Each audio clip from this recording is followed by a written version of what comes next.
LeaderCast. Hi, and welcome to Deep Leadership. I'm your host, John Rennie. Well, I hope all is well with you today. It is Saturday morning, and this episode is brought to you by our new sponsor, Jeremy Clevenger Fitness, who we featured on episode 145. Now, if you haven't heard that episode, I encourage you to go back and take a listen. I have another great show lined up for you, but before we get started, I just wanted to mention my latest leadership book. It's called You Have the Watch, and it's available on my website and on Amazon. In fact, it's a #1 new release and a bestseller on Amazon. I'm really excited about this new book because it's not actually a book. It's a guided journal for leaders that will take you through an entire year of leadership training. There are 50 themes in the book, and each day you'll reflect on a different facet of that theme. This journal is designed to be on your desk at work for you to read and reflect on for about 15 minutes each morning. Leadership skills are just like any other skills. You need to practice them to get better at them, and this journal helps you practice those skills. So if you're interested in this guided journal, go to youhavethewatch.com or Amazon and pick up your copy today. If you're looking for other ways to support what I'm doing on the show, visit any one of my sponsors or purchase any one of my books at johnsrennie.com. Podcast listeners can use the discount code DEEP at checkout to get additional savings. Also, I just wanted to mention that Deep Leadership is now ranked in the top 2.5% most popular shows out of 3 million podcasts globally, according to ListenScore. We're also closing in the top 100 management podcasts in the U.S. So I wanted to thank each and every one of you for listening every week and sharing these episodes with your friends. You have helped this podcast grow into a top-performing show. So thank you very much. Well, that is it. Today we're going to be talking about finding your why. My guest is Annie Leib, and Annie is a certified professional coach who developed a process to help leaders find their why and become the best versions of themselves. Now, if you're feeling a little lost or just going through the motions at work, this might be your episode. So, are you ready to dive in? Let's get started.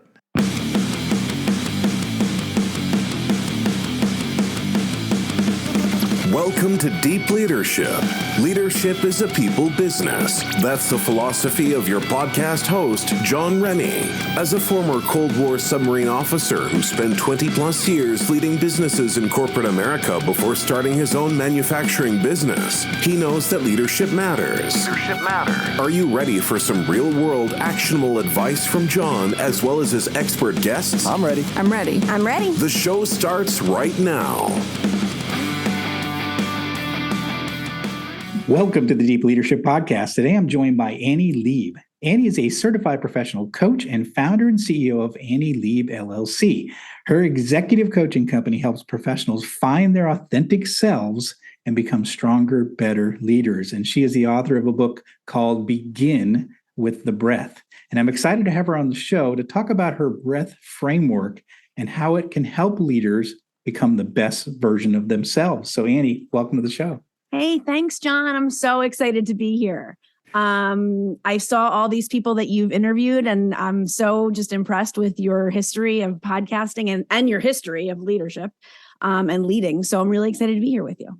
Oh, I'm glad to have you. And I think you're going to bring, a whole different element to leadership. And I'm always learning from people who are experts in certain aspects of leadership. So I'm excited about this.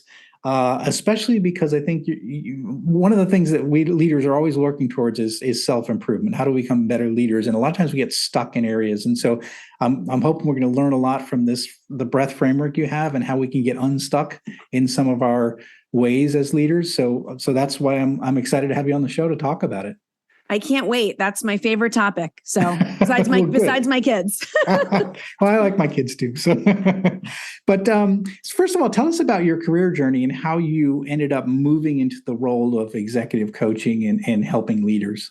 So I started off my career in pharmaceutical sales, and I was in sales and business development in pharmaceuticals for years. And in 2018, I decided to go back to school to get my executive MBA because I just sort of felt like a number. And if you'll hear me describe, I sort of felt like one of these stuck individuals. I just was not fulfilled. I wasn't feeling resilient. I wasn't making the impact I wanted to make. And I thought if I go get my MBA, I'll be able to, kind of slide into some management position, right? So this is what I'm thinking. Well, it's a 20-month program. And right as I'm almost at my graduation, COVID hits. So it's the beginning of 2020. Yes. COVID hits, the world turns upside down. Yes. And everyone in my cohort was like, Annie, what are you going to do with this degree? You should be coaching. Like, this is like 40 people that we've gone to war together, basically, in this program for business. And, and they said, you really need to be coaching. You've coached all of us and in this 20-month program. So I was like, you know what? I mean, it didn't happen that quick, but it was pretty quick that I said, I'm going to start an executive coaching company. I'm going to get certified and I'm going to start this company because I want to help people in the same shoes that I was in. And I know how to now. I figured it out while going through the process of going through school. And I figured out that there was this missing link between personal and professional development. And that's sort of what got me excited. Then I came up with the breath framework, and that's my coaching modality, which we can get into. So all these things sort of happened, but that's how I just literally one day was like, I'm going to start an executive coaching company. Oh, wow.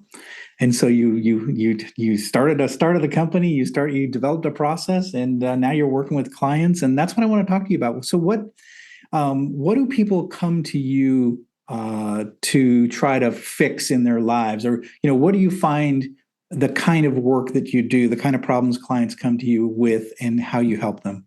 So what happened was, just to tell you a little tidbit of a story, is I got really in love with LinkedIn. That's my baby. That's my platform. That's where all of my businesses come from. I have a really great, engaged, amazing following, which you understand because of all of your listeners. And it's really an amazing platform to kind of really, truly be your authentic self. So as I started this company, I started to show myself really on LinkedIn and reveal things about me, my vulnerabilities, my struggles, my successes. And some top executives were watching, and they actually came to me and said, we want to hear more about this breath framework because this is something that we haven't seen before. And you're someone, we haven't seen anyone like you. You're really raw. You're really, authentic, which I do think is an overused word, by the way, but really genuine, and you show up as you, and we want to know more. And that was the beginning of this blast off that the company took.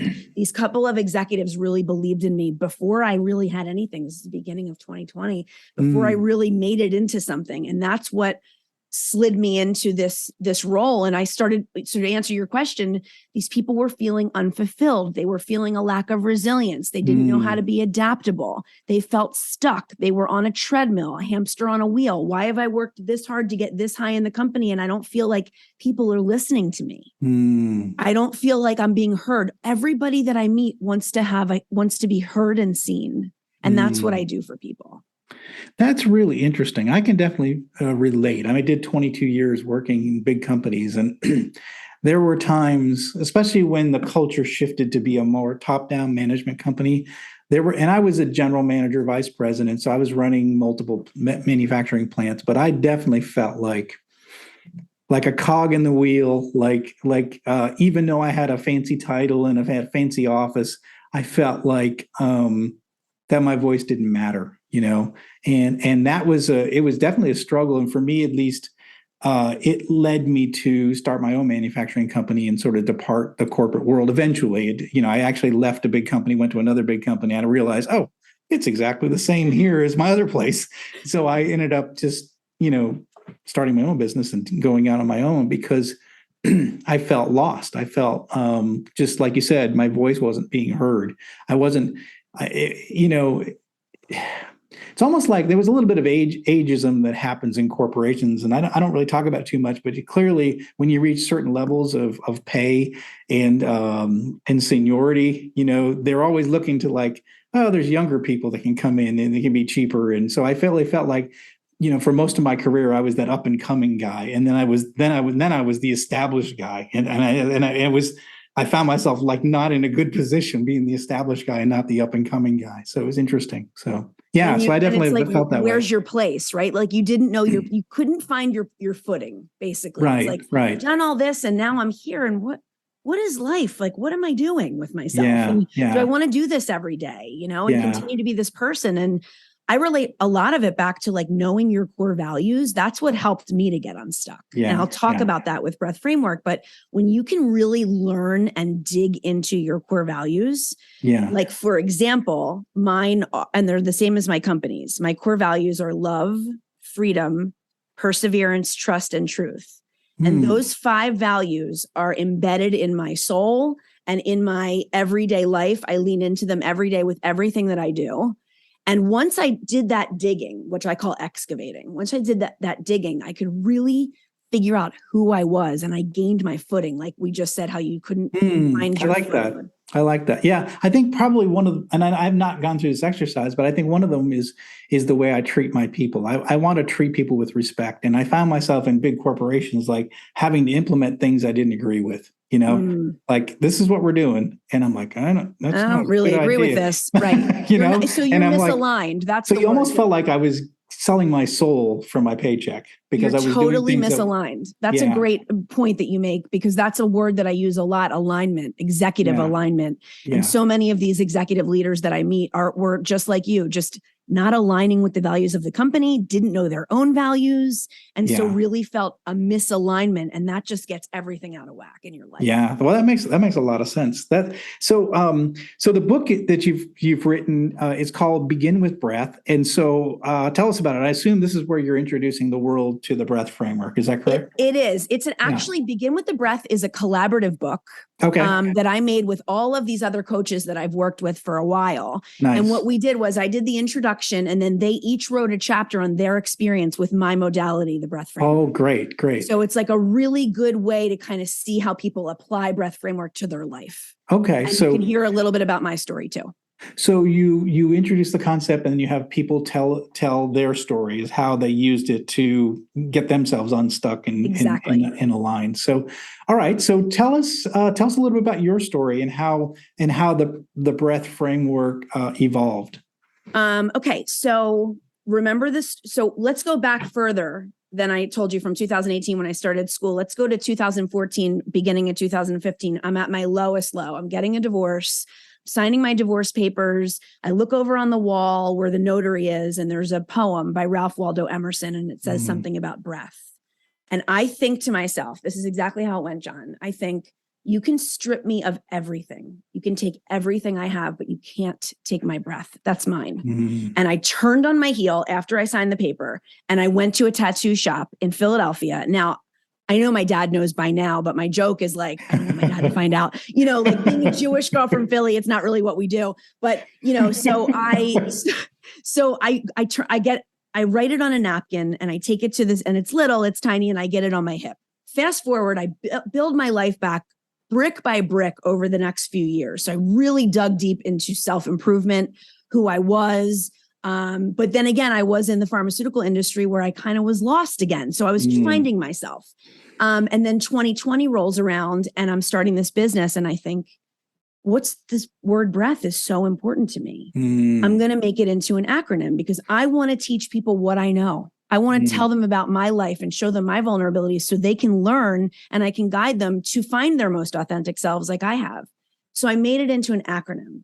So B is for begin where you are. R is reclaim your power. E is excavate your core values. A is allow, not control.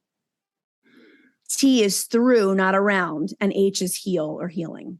So I actually take people on a journey from their begin all the way through to their healing place, which I think I define as like your soul center, like you're full, you're whole, you're one, you understand your core values, you know who you are, you're ever evolving and always growing, but you're in this place where you can say, I get it. Oh, yeah. I know who I am. I know my mission. I know my purpose. Yeah. Yeah. That's interesting, because I think, I always say like it's like there's a famous quote too, and I believe it is like the two most important days in your life is the day you're born and the day you figure out why.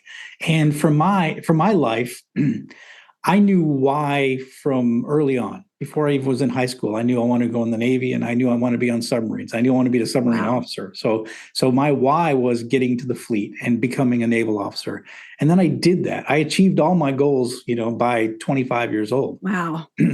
So then what do you do next? And so I left the Navy, and I found myself adrift, trying to figure out what my next why was. And it wasn't until I found manufacturing, and I found my love of working with blue collar employees and turning around businesses, manufacturing business, that I found my second love. And that became my mission. And for the next 20 years, and then now I've sort of done it again where I've shifted away from that to more leadership and teaching and training.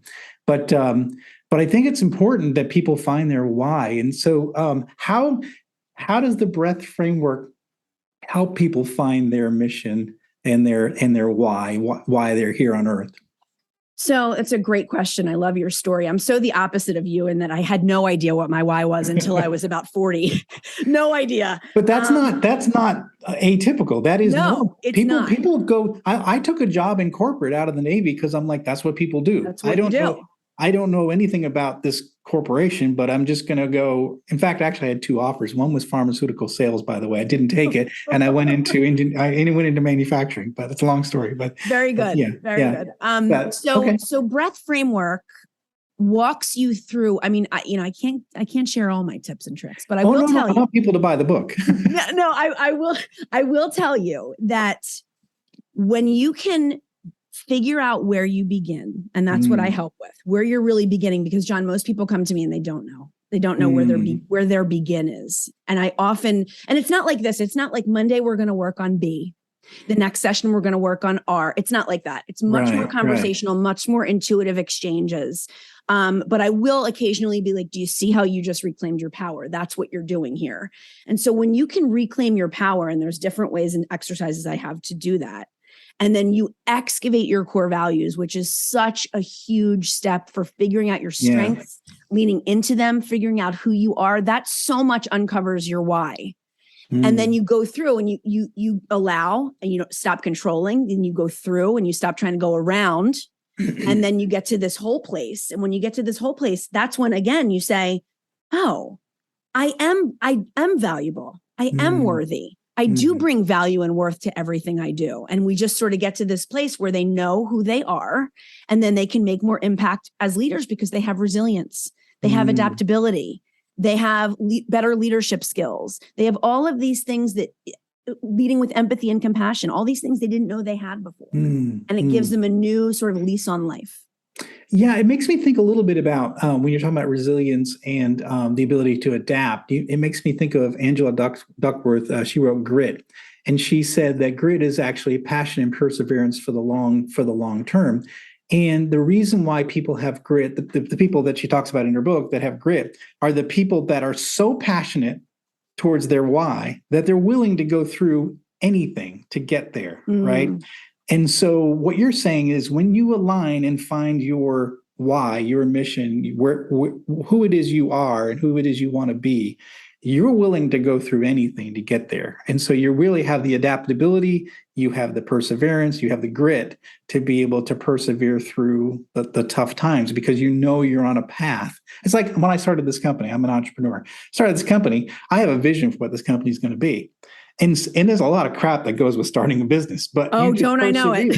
Yeah, you persevere because you see the vision and where you want to go, and you're willing to go through anything to get there. So that's interesting. So you're saying as you define your why and your purpose and what you want out of life, it makes you more adaptable and more resilient. As a leader, absolutely. It makes you be able to deal with people better. People respect you more. There's better, clearer communication. You're able to show your vulnerabilities and still stay strong. There's so many executives I deal with, they hear the word vulnerability and they shudder. And I'm just like, you're not, let me define it for you. Let me help you understand. Let me help you understand what this word authentic means. Let me tell you about my story. And I share, like you said earlier, we weren't on camera yet, but you said, I'm going to share some of my story. I love that because that's what I do. Yeah. And I would never think that you're making it about you. Like I love the relating to what I'm saying because that's what I do with my clients. We relate, we converse, and we talk about the trials and tribulations of life. And they see that I'm very real and authentic and that I bring myself and show up as me all the time. And that to me is freedom, and personal freedom is the end goal here. True personal freedom is what I think everybody really desires. And there's actually been studies on it too, that at the end of the day, that's really what people want. And that's where I help lead people to.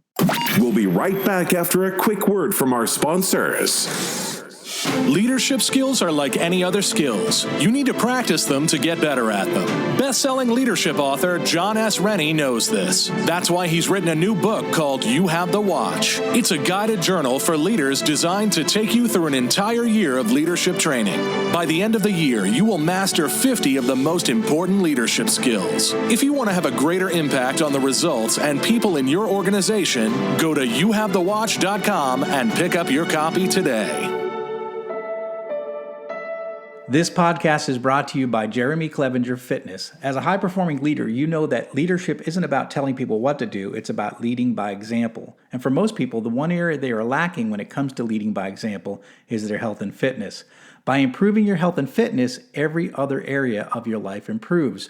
But how do you get and stay fit as a busy leader? Well, you do what you've always done. You hire the best person for the job. Now, don't struggle on your own. Put Jeremy Clevenger on your team. Jeremy will work with you to help take your physique, mindset, nutritional habits, and more to the next level with his step-by-step, all-inclusive coaching program. Now, I've worked with Jeremy for the past year, and I'm in the best shape of my life. So if you want to step up your game, reach out to Jeremy at jeremyclevengerfitness.com to find out more and get your initial consultation scheduled with him today. This episode is brought to you by the Fraternity of Excellence. The Fraternity of Excellence is an online and real-world community for men who are looking to improve in all areas of their lives. The men of FOE are working together to become better husbands, fathers, and leaders at work and in their communities.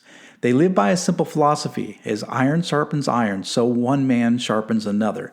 Now, I've been a member for more than 3 years, and for me, I finally found a brotherhood of men that I was missing from my time in the military. Now, I love being around guys who are dedicated to becoming a better version of themselves. So if you're interested in becoming a man of excellence as well, go to fraternityofexcellence.com, or you can reach out directly to me to learn more. Well, I love it because I can tell you this is the biggest advantages for 6 years being, running my own manufacturing company, doing these podcasts, writing books. Is personal freedom has been number one. And it's been a fun journey from that standpoint, is that I get to do what I want to do every day, and I'm my own boss. And I love that. I'll tell you a quick story about freedom, which, by the way, is also tattooed on my arm. I've gotten bolder as the years have gone on. My dad saw that one. So when I was doing this a few years ago and excavating my own core values and coming up with the breath framework and everything, I remember Googling core values and looking at them on my screen. And I saw 100 core values or 150 words in front of me. And I'm looking at them and I'm thinking about it. And I say, freedom. John, this is exactly what I said. I remember where I was sitting. I said, why would anyone pick that as a core value? I said, to be free and not be in jail. Isn't that just something of course we want? Of course we have, right? And then as I excavated, I realized not only is it a core value of mine, it's my overarching core value that's embedded in everything I do, woven into the fabric of my being. It's so important to me to be free to be Annie authentically and show up as me every day. And for so long, I was in this box, put in the box both by me and by others. Yeah. And now I'm out of this box and I get to be free. And that's truly the best reward I could ever have. Yeah, absolutely. As you look at some of the stories in the book of people that have gone through the breath framework, what are some that stand out to you that, as far as either transformation or people just getting unstuck, or something that is, even to you, it was a surprise?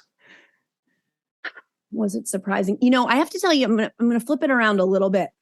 I think I'm pretty humble, and I couldn't believe the effect that it had on people when this book was written. It was less oh, that happened, and more oh my gosh, this is really making an impact on all walks of life, from top executives to coaches to artists. This was making an impact on everybody that I taught it to. So I trained these people in working and coaching with the breath framework. And then they wrote chapters on how it was impacting them. And so it was more humbling, whoa, I can't believe this is working like it is. And then it was confirmation that, okay, I'm on my way to my vision, my mission, right? I know what I'm doing something right.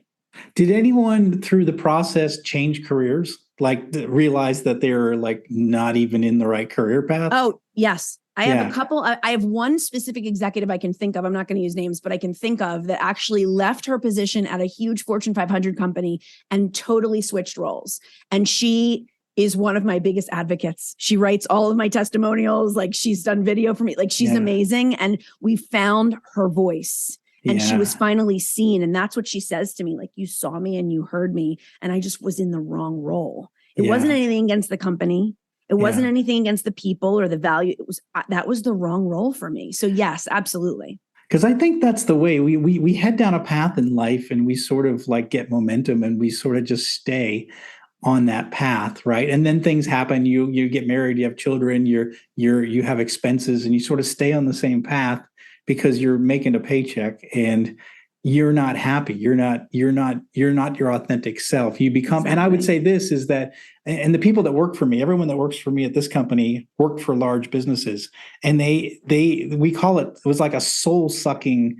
It just, the world of soul sucking cubicles where we sold our souls for a paycheck, and I feel like, and everyone who's come to work for me is like, they love just being part of a company that is, they're free to be their authentic selves. Yes. And like we have a manufacturing plant here, and people bring in their dogs, they bring in their children. It's more of a family than it is a manufacturing business. And maybe it's a little chaotic, but it's people being their authentic selves at work. And so I'm not a different person at work than I am at home. I'm at home. John, you're speaking my language. This is all the stuff that I talk about, and all the stuff that I preach is possible for these executives. And I can lead them there to get into alignment. These people sound like they're in alignment. They understand what they're doing. And you don't have to put on a mask when you go to work and change who you are and then go home and you're miserable because you hated the day. It doesn't have to be like that. Yeah.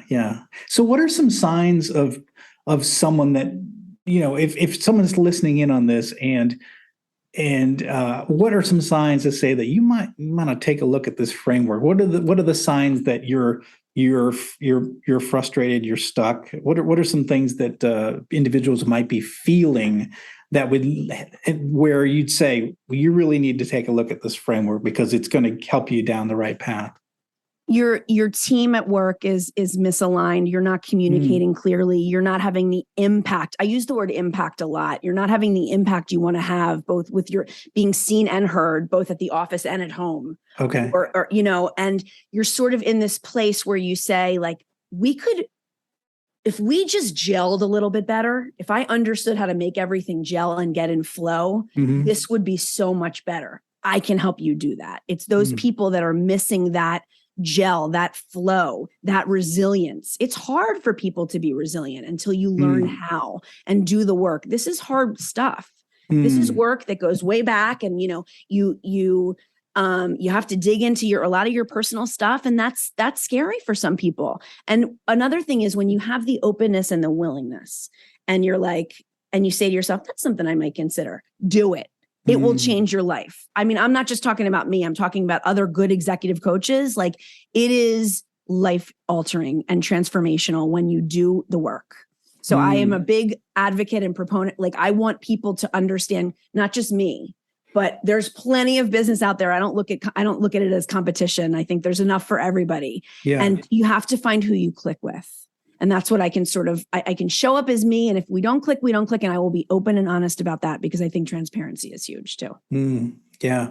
So it's almost like, when you're sick, you might try to deal with it for a little while, but then you would eventually go to see your doctor. Right. Right. But in work, if we're just not feeling right about our jobs, we tend to just sort of say, well, this is just the way it is. And this is work, right? This is just work. It's a 4-letter word. I'm just going to keep showing up and keep getting my paycheck because my family depends on me. I have a reputation to keep up. And so we don't go to the doctor. We don't seek out someone like you because we figure we just gut it through. But as you say, if you do, seek out someone like you, get this book, learn this framework, you can unlock some possibilities you didn't even know existed. You can make a change for your life for the better, and you can start living, your life consistent with your own personal principles, right? Absolutely. And I think you said it best when you said it's just somebody that's like goes to work and says, this is work. I'm at work. Why should I be happy? And it's like, wait a minute. There is so much more to life. Believe me, I've been there. I know what it's like to go to the grind. I don't feel like that ever with this job. Yeah. And I don't have health benefits through a company. I pay everything on my own. It's my own company. Like I don't have I don't have the things and the pros and the benefits that these big companies have, right? I'm just doing this myself. I'm building it alone. So, even saying that, I can tell you, I am satisfied every single day. I'm rewarded every day by people that you and I are talking about today, having transformations in their lives because they were open and willing to do the work. And I would argue you feel that way every day because you're living your purpose. You're living what consistent with what your values are and what your purpose is. And I'm not saying, John, that some days aren't hard. Some days I'm like, if I could just have a 401k match, that would be great, but I don't. So what are those? I don't know what those are. What is that? It's like, God, another bill. They keep coming. But then I wake up in the morning and I can't, I'll tell you this, when I have a day off or I graduate a couple people and I only have one person I'm coaching that day, or I don't coach one day, I feel off. It really fulfills me that much that it's life-changing when I don't have it in my life. And my son asked me the other day, I wrote a post about this on LinkedIn. My son said, if you had $1 billion, what would you do, Mom? You'd quit work tomorrow, right? I said, I wouldn't do anything different. I don't care if I have a gajillion dollars. This is what my job is supposed to be. This is my mission. This is my purpose, for sure. Yeah. And it's fun when you're doing that. Because I know I live that life now, so I know what that feels like. So, and I know what the other life feels like for 22 years. Yes, I'm so happy to hear that. It wasn't early on in my career. I thought it was great. It was exciting. It was fun. But towards the end, I was just like, oof. I'm like, I got to go to work again. Here's another day. And, you're counting the minutes until Friday. And then Sunday scaries come because Monday's right around the corner. And I just can't, live like that. I refuse to live like that. So if you're one of those individuals that has to put on a mask every time you go to work, if you're regretting Sunday nights are scary to you because, you got to go back in the office, if you're wondering about how you ended up where you're at, you need to be looking for these resources. You need to find this book. You need to talk to Annie because she's going to get you out of that and help you find where you belong. And it may not be where you're at right now. My empathy chip comes out when you say all that. And I just want to say to the people listening that feel that way, you're not alone. You are so not alone. There are so many people that feel the way you do, and there's light at the end of this tunnel. I promise you. Yeah. Oh, it certainly sounds like that for sure. And you've got the examples in your book of people that have changed their life with the framework. One thing I was looking through some of your materials, and one thing that stood out to me, and I didn't understand what that was, but you say, I know this, the change is difficult, but you say you have a fear mapping technique to help leaders deal with change. What's involved with fear mapping? So fear mapping is a way that there's a lot of intuition involved here. So there's conversational pieces and there's some exercises that I have, and we kind of figure out what your fears are, because usually fear is underneath an emotion. I feel angry at work. Well, but really there's probably some fears underneath there. There's always fear. And if we can get to the root of those fears, and that's how I map it out for them in my own special way. And we figure out what they are. And so we're able to slice and dice them, navigate through them, and overcome them. Yeah. And so what would some of those fears be? And I would think, for me, I was a big guy in a big company, right? I had a fancy title, and that was who I was. And so that was my identity. So for me, the fear is losing that identity, or being, where the world sees me a certain way. He's an executive at this big company. And I like being that person. I like that identity. And my fear was losing that identity if I went off and did something on my own. Is that what you're talking about? Is finding those, digging deep enough to say, why are you stuck? That's really good self-awareness, John. You've definitely done some work. Yeah, that is one. Imposter syndrome is another one that I'm going to be found out. I'm going to be I'm a fraud and everybody's going to figure me out. I don't know what I'm doing. Right. So there's a lot of that. And there's a lot of fear of success too. Fear of making it, fear of what's going to happen. Change is scary for people. Any kind of change is really scary. I'm used to having my coffee at 7 a.m., going to the gym, getting in the office by 8. I'm used to stay until 6:30. I'm used, I have my assistant. And that's what they know.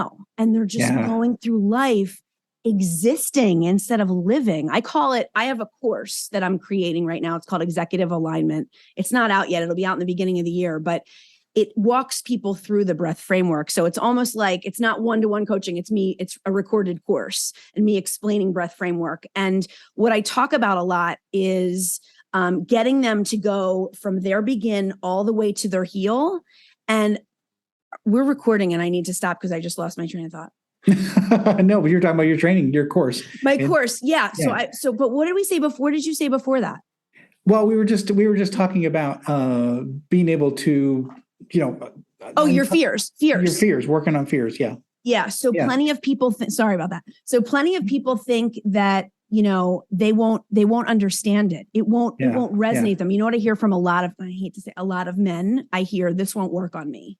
I went to therapy once and it didn't work, and it's like, oh, you went one time for an hour and PS, this isn't therapy. It's coaching. It's a little different. This is a partnership, and there's a lot of different ways that we can uncover those fears, and they're really not as unovercomable as they think. Yeah. They're exactly.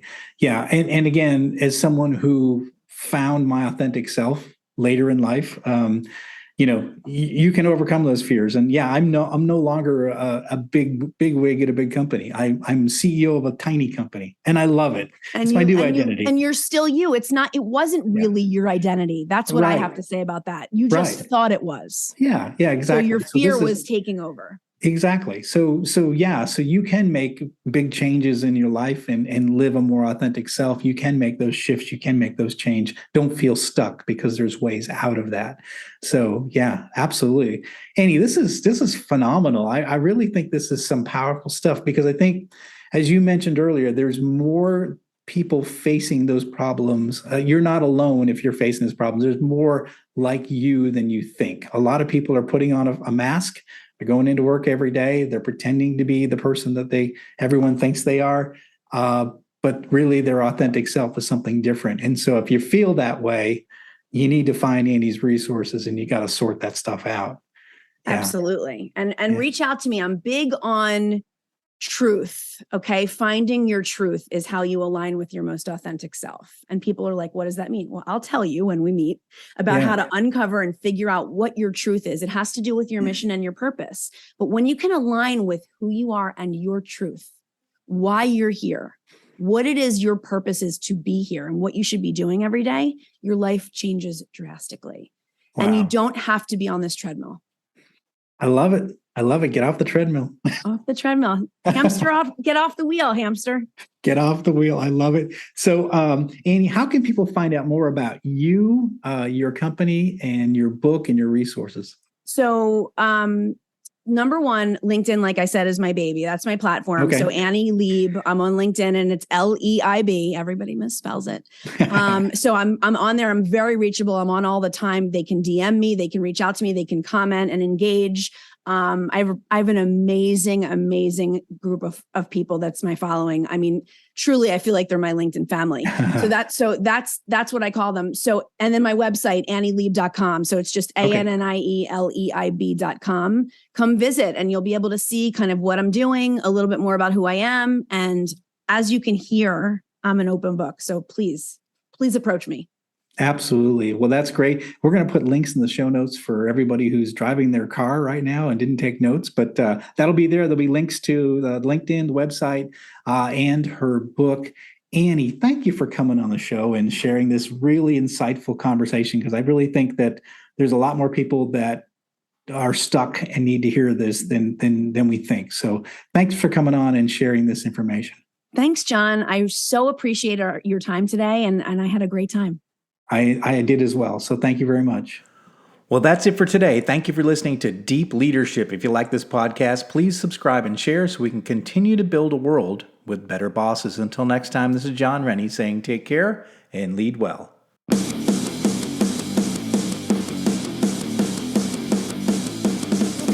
Thank you for listening to Deep Leadership. Thank you. Thank you.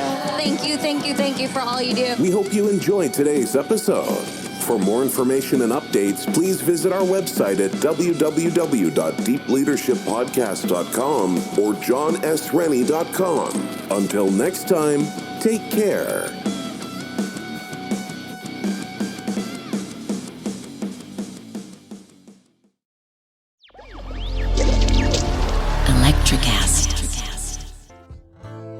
Welcome to Tuning Into Sound Wellbeing, where we harmonise your mind, body and soul. I'm Amanda, your sound therapy expert. And I'm Stephen, the curious explorer uncovering the mysteries of sound. Together we explore vibrations, frequencies and the power of sound therapy and tuning forks. Discover ancient wisdom, reduce stress and tune into a healthier life. Subscribe to Tuning Into Sound Wellbeing today. Welcome to Ringside with Ray and Prince. My name is Ray Leonard Jr. Oh, is that the set? No, that's just my dad. My name is Prince Daniels Jr. Daniels again with a big home touchdown. On this show, we come to humanize athletes, entertainers, business executives. We're going to see what makes them tick. Tuesdays, 10 a.m. Pacific time on Spotify, Apple, Amazon, and wherever you get your podcasts. We'll see you there. Peace and power. Electricast.